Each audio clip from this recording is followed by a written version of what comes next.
Dentro da nossa cidade tem uma cidade oculta.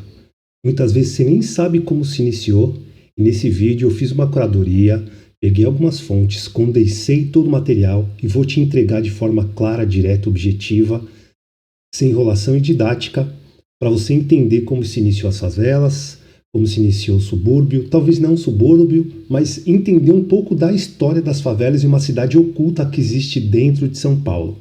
Dito isto, bem-vindo ao canal do Tio Black e vamos para a aula. Vem, vem, vem!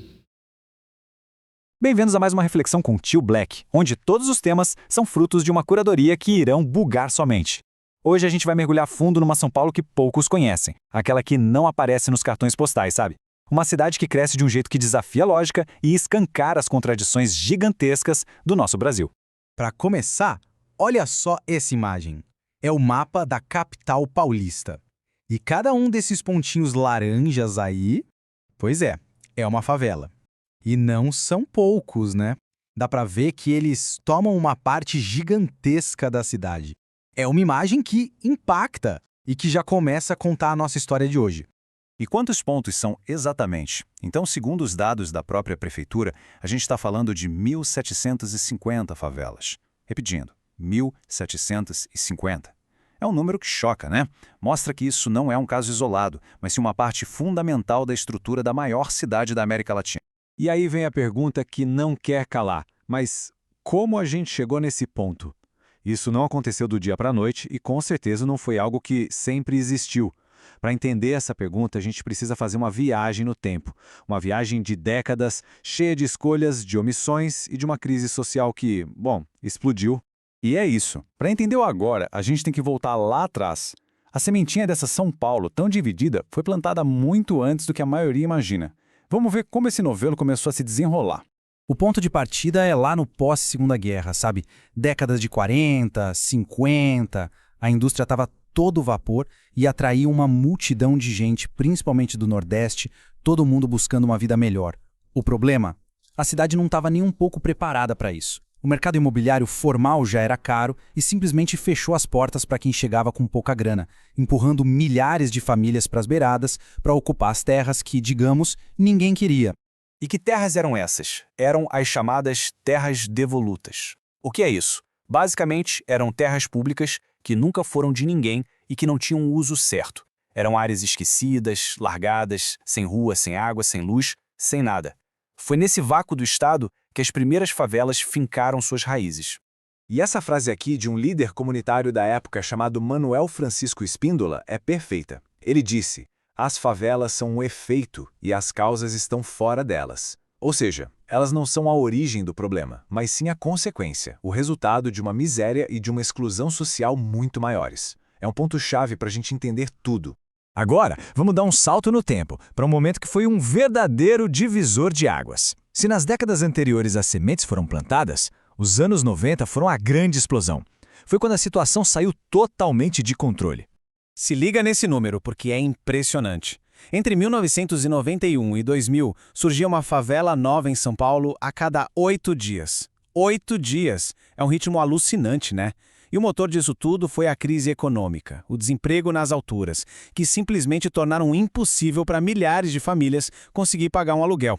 E aqui, de acordo com os estudos e levantamentos do Tio Black, e citando a urbanista Susana Pasternak, a gente chega num ponto em que a urbanização da cidade, ou seja, o crescimento dela, passou a acontecer quase que exclusivamente de forma ilegal. É isso mesmo. O mercado formal de moradia simplesmente deixou de existir para a população mais pobre. A única saída que sobrou foi a ocupação. Depois dessa explosão toda, um fenômeno novo começou a aparecer. A cidade já não tinha mais para onde se espalhar para os lados. Então o que ela fez? Começou a crescer para dentro e para cima, espremendo cada vez mais e mais gente no mesmo pedacinho de chão. E esse gráfico aqui mostra isso de um jeito muito claro. Olha só, a população dentro das favelas cresce quase 3,4% todo ano. Mas a área que essas favelas ocupam cresce só 0,5%. A conta não fecha, né? É muito mais gente vivendo em muito menos espaço. E é nessa comparação de densidade que a realidade bate forte. Pega Paraisópolis, por exemplo. São 71 mil pessoas por quilômetro quadrado. A média da cidade inteira é de 7 mil. É 10 vezes mais gente, e isso não é nem o pico. Em lugares como a comunidade Castelinho, esse número explode para 145 mil. É um nível de superlotação que é difícil até da gente imaginar. Ok, com tanta gente vivendo tão apertada, como é que fica o dia a dia? A próxima parte da nossa análise é exatamente sobre isso. As consequências humanas dessa superlotação e os desafios diários que milhões de pessoas enfrentam. A infraestrutura básica simplesmente não dá conta. Esse gráfico mostra que 19% das favelas têm esgoto inadequado. Parece pouco? Esse número representa mais de 268 mil pessoas vivendo com esgoto correndo a céu aberto, indo para rios e córregos. É muita gente. E esse depoimento da Beatriz Miranda Vaz, moradora de Paraisópolis, coloca um rosto nesses dados. Ela conta que os canos são compartilhados, que o esgoto volta para dentro de casa, que se um vizinho fecha o registro para fazer uma reforma, a água de várias outras famílias também é cortada. É a realidade de uma infraestrutura que foi levada ao limite do limite. Nesse vácuo que o Estado deixa, porque ele aparece pouco e muitas vezes está totalmente ausente, outras forças começam a organizar a vida por ali. O sociólogo Gabriel Feltran diz que 3 poderes acabam convivendo: o Estado, que é ausente, o crime organizado, que cria suas próprias regras, e a religião, que dá o suporte para a comunidade. A coisa chega num ponto tão doido, tão irônico, que um áudio atribuído ao PCC, o primeiro comando da capital, determinou a proibição de roubos dentro das quebradas. Pensa só, a facção criminosa impondo a própria lei para garantir uma segurança que o Estado não consegue oferecer. Isso mostra o tamanho do poder paralelo que se instalou ali. Bom, diante de tudo isso, fica a pergunta de $1 milhão, né? Qual é o futuro de São Paulo? Será que existe uma saída para esse ciclo de exclusão, para essa precariedade toda? O paradoxo da cidade é gritante. Olha isso. Enquanto lá na periferia as famílias se espremem em casas superlotadas, no centro expandido, quase 30% dos prédios comerciais estão vazios. Vazios. Fruto da especulação imobiliária. Ou seja, sobra espaço de um lado, enquanto falta dignidade do outro. A resposta oficial para isso é o plano diretor. A ideia, no papel, é bonita. Incentivar a moradia social perto de metrô e ônibus, trazer o emprego para perto de casa e assim aliviar a pressão lá na periferia. Parece o caminho certo, não? Mas tem quem discorde. E muito. Essa fala da vereadora Silvia meio que joga um balde de água fria na história. Ela diz que essa mudança, na verdade, atende aos interesses do mercado imobiliário. O que eles querem é pegar o filé mignon da cidade para construir apartamento de luxo e não moradia para quem realmente precisa. E é assim que a gente termina, com essa pergunta que fica martelando na cabeça. Será que São Paulo está no caminho certo para se consertar?